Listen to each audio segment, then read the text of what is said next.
आज हम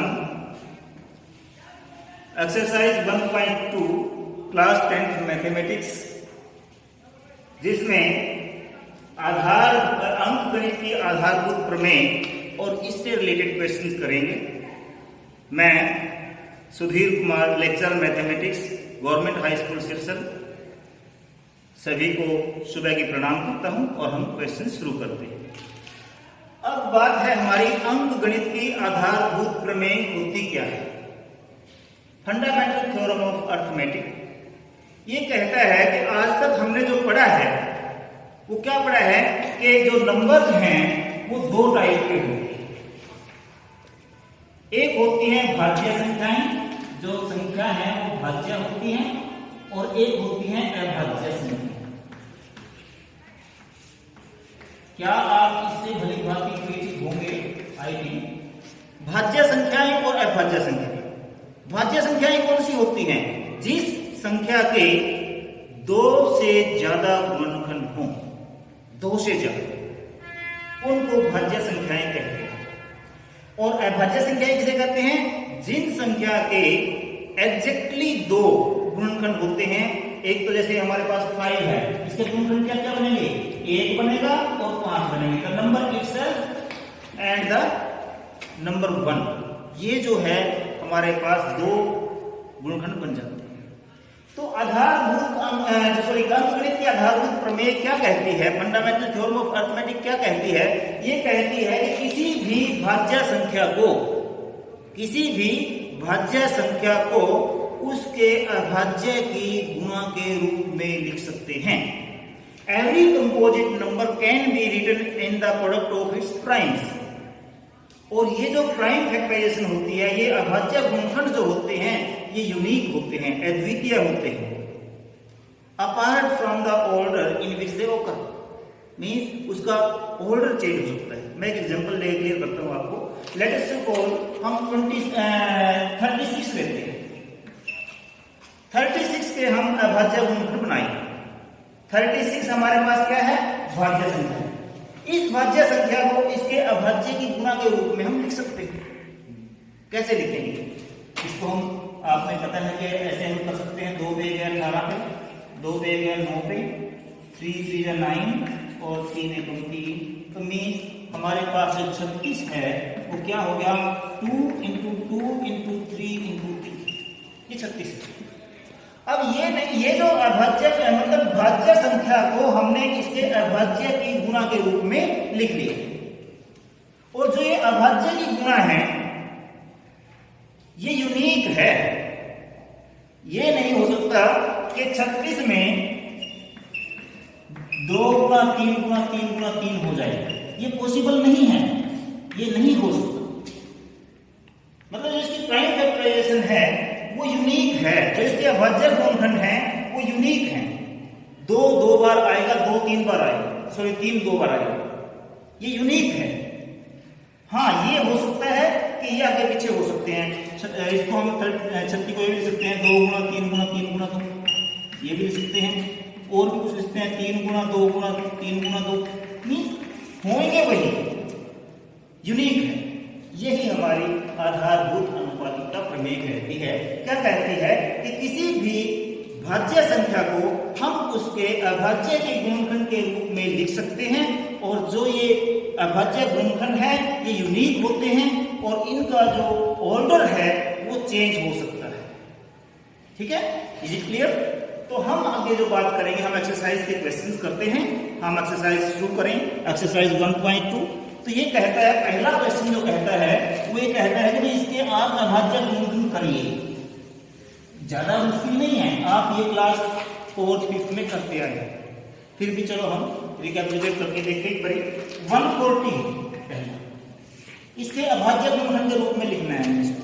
ठीक है, तो हम क्या करते हैं? 2 पे गया 70, पता है आपको। फिर 2 पे जाएगा, नहीं जाएगा? क्यों? क्योंकि लास्ट में 0 है, इसमें 2 पे जा सकता है। 2 पे जाएगा 35।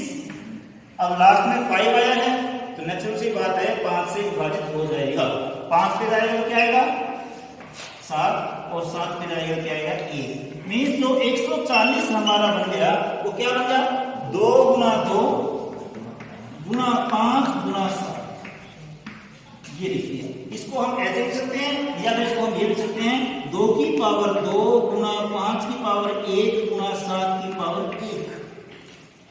ठीक है, पावर 1 को खास नहीं होता, आपको छोड़ भी सकते हैं। 2 की पावर 2 गुना 5 गुना 7।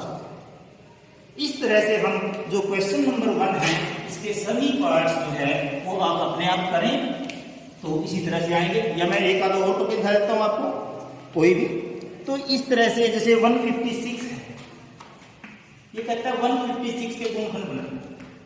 ठीक है, तो कैसे करेंगे? 6 है लास्ट में, 2 पे जाएगा, 2 पे जाएगा तो भेज दें, 2 पे 78, फिर 8 है लास्ट में, 2 पे फिर जाएगा 39, लास्ट में 9 है और 9 3 12 जोड़ बन रहा है तो इसको हम 3 पे जा सकते हैं, 13 और 13 पे जाएगा फिर ये 1। तो मतलब जो 156 है, बोलिए क्या बनेगा? 2 गुना 2 गुना 3 गुना 13, 2 गुना 2 गुना 3 गुना 13। अब इसका मतलब क्या हो गया? ये 2 की पावर 2 गुना 3 गुना 13, ये इसके अभाज्य गुणनखंड हो गए। ये इसके अभाज्य गुणनखंड हो गए। हम क्वेश्चन 2 पे चले।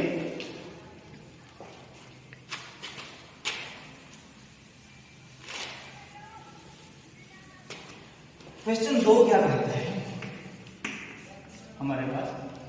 क्वेश्चन नंबर 2 कहता है कि पूर्णांकों के निम्नलिखित युग्मों में एचसीएफ और एलसीएम ज्ञात करने हैं। कोई हमें 2 पूर्णांक दे रखे हैं, उनके हमें एचसीएफ निकालना है और एलसीएम निकालना है। और उसके बाद एक प्रॉपर्टी होती है कि 2 संख्याओं का गुणनफल, मतलब पहली संख्या गुणा दूसरी संख्या बराबर होता है एचसीएफ गुणा एलसीएम। ये हमें वेरीफाई करना है क्या ये वास्तव में होता है, लेकिन ये 2 वाले केस में होता है, 3 वाले केस में आप ट्राई नहीं। ठीक है, पहली संख्या गुणा दूसरी संख्या बराबर एचसीएफ गुणा एलसीएम, ये हमें सिद्ध करना है। तो हमारा पहला क्वेश्चन कहता है, क्वेश्चन नंबर 2 का फर्स्ट पार्ट क्या कहता है? हमारे पास 2 अंक दे रखते हैं 26 और 91। 26 और 91 हमारे पास 2 अंक, 2 संख्याएं हैं। इनको हमें एचसीएफ भी निकालना है और एलसीएम भी निकाल लेना है और फिर इस प्रॉपर्टी को देखना है कि क्या ये सेटिस्फाई होती है कि नहीं है। तो देखिए हम इसका एचसीएफ कैसे निकालेंगे, बोलिए। 91 बराबर क्या आएगा? 26 गुणा 3 प्लस 13। आप रखें, मैंने आपको इससे पहले वाली वीडियो में बताया था कि 26 पे जाएगा, 26 ये 76 बच गया 13। फिर क्या करते हैं हम? 26 को लेते हैं अंदर, ये सुनना, ऐसा ही हमने पहले वीडियो में किया है। इसको ही आगे 1 लिख दिया। तो अब हमारे पास जो 26 है वो किसके बराबर होगा, बोलिए? 13 गुणा 2 प्लस 0। सो एचसीएफ हमारा कितना आ गया है? ये 13। एचसीएफ हमारे पास कितना आ गया? 13। अब ये कहता है इसका एलसीएम भी निकालो। एलसीएम निकालने का तरीका आप जानते ही हो, भाज्य गुणनखंड से वही कर दें। किस पे जाएगा? 2 पे जा रहा है तो 2 पे जाने दीजिए। 13 और 91, ये तो भाग होता नहीं करेगा। ये हमारे पास 7 पे भाग हो रहा है। 13 गुना 13, सॉरी गुना नहीं, फिर 13 पे जाएगा 1 और 1। सो हमारा एलसीएम जो है वो क्या बन गया, बोलिए? 2 गुना 7 गुना 13 कितना होगा?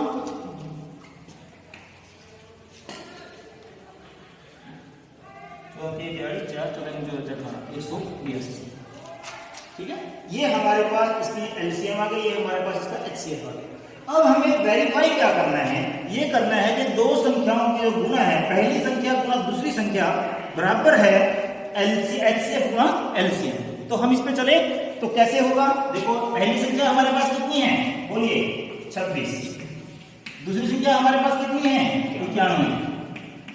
एचसीएफ कितना है, बोलिए? 13। और एलसीएम कितना है? 182। इनकी गुणा 91 की 26 से करें,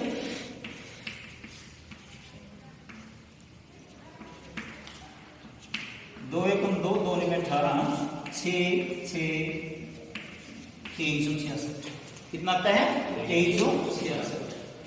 अब हम इनकी भी गुणा करके देखते हैं। क्या 23 6 जाता है, 13 गुणी 26 असल लगे 2, 13 6 4 2 106 असल 10 हो गए, 13 कम 13 10 23। So left hand side is equal to right hand side. So हमारी जो वो थी पहली संख्या गुणा दूसरी संख्या बराबर एचसीएफ गुणा एलसीएम के बराबर हो जाती है। तो इस तरह इसके 3 पार्ट हैं। एक पार्ट जैसे हमने आपको बताया है कि एचसीएफ निकालने पहले, फिर एलसीएम निकालें, फिर पहली संख्या और दूसरी संख्या को गुणा करें और एचसीएफ और एलसीएम गुणा करें, वो दोनों बराबर आएंगे। क्या आएंगे? बराबर। इस तरह से हमने इनको क्वेश्चंस करना है। उसके बाद हमारा जो क्वेश्चंस है इसी से रिलेटेड जो है क्वेश्चन हमारे पास क्वेश्चन 4 है, हम पहले वो कर लें क्योंकि इसी उससे रिलेटेड है जो प्रॉपर्टी है हमारे पास कि पहली संख्या गुणा दूसरी संख्या बराबर एचसीएफ गुणा एलसीएम। इसी प्रॉपर्टी से रिलेटेड हमारे पास क्वेश्चन नंबर 4 क्या कहता है। क्वेश्चन नंबर 4, एचसीएफ को 306 एंड 657 ये 9 दे रखा है। क्या दे रखा है? 9। 306 और 657 का एचसीएफ 9 है। एलसीएम हमें फाइंड आउट करना है। एलसीएम हमें फाइंड आउट करना है। हमारे पास ये प्रॉपर्टी है, हमने भी वेरीफाई भी करके देखा इससे, ये ट्रू होती है। तो हम इसी को ले लेते हैं, पहली संख्या गुणा दूसरी संख्या बराबर एचसीएफ गुणा एलसीएम। पहली संख्या हमारे पास कितनी है? 306। दूसरी संख्या कितनी है? 657। एचसीएफ कितना है? 9 और एलसीएम हमें फाइंड आउट करना है। आपको पता है कैसे करते हैं, जो इधर गुणा में इधर डिवाइड में आ जाता है, आपको पता ही है तो इस बात का। 306 गुणा 657 अपॉन में 9, ठीक है। 9 पे जाएगा, 9 तो 9, 9 की 27 बच गए 3, 9 चौके 36। तो इससे गुणा कर लेंगे एलसीएम। यो अपने आप कर सकते हैं इसकी गुणा। 34 की 657 से गुणा करके जो आंसर आता है वो एलसीएम है। Is it clear? तो इस तरह से करना है। उसके बाद हम क्वेश्चन 5 पे चलते हैं। क्वेश्चन 3 जो है वो आपको एचसीएफ एलसीएम निकालने हैं, हम आपको बता चुके हैं कैसे निकालने हैं, उसी तरह से आप कर सकते हैं। जो क्वेश्चन 5 है वो क्या है, उस पर चलते हैं। क्वेश्चन 5 क्या कहता है? क्वेश्चन 5 हमें कहता है कि हमें जांच करनी है कि कोई भी प्राकृतिक संख्या जो है वो 6 की शक्ति n कोई प्राकृतिक संख्या है, 6 की शक्ति n हमारे पास कोई भी नेचुरल नंबर है, उसमें जो नेचुरल नंबर 6 की शक्ति n जो है वो क्या कहीं ऐसा होगा कि लास्ट में 0 आएगी? ये हमें देखते हैं। पहले हम करके देखते हैं 6 की शक्ति 1, ये तो वैसे रफ वर्क कर रहा हूं, क्वेश्चन हम बाद में करते हैं। अभी 6 की शक्ति 1 क्या होता है? 6 की शक्ति 2 क्या होता है? 36। 6 की शक्ति 3 क्या होता है? 216। तो मीन्स ये 6 आ रहा है। क्या कहीं ऐसा 6 की शक्ति होगी कोई वैल्यू जिसमें लास्ट में जैसे 5 4 6 3 2 0 आ जाए? क्या ये ऐसा पॉसिबल है? पॉसिबल है या नहीं हमें चेक करना है। अब मैं कह रहा हूं नहीं है, बट चेक करना है, बताना है हमें कि क्या ये पॉसिबल है। तो हम इसको इनडायरेक्ट मेथड से करते हैं। कैसे होगा कि हम मान लेते हैं कि 6 की शक्ति n जो है वो उसमें लास्ट में 0 आती है, वो 0 उसके अंदर आती है। ये हमें प्रूव करना है। माना 6 की शक्ति n 0 से समाप्त होती है।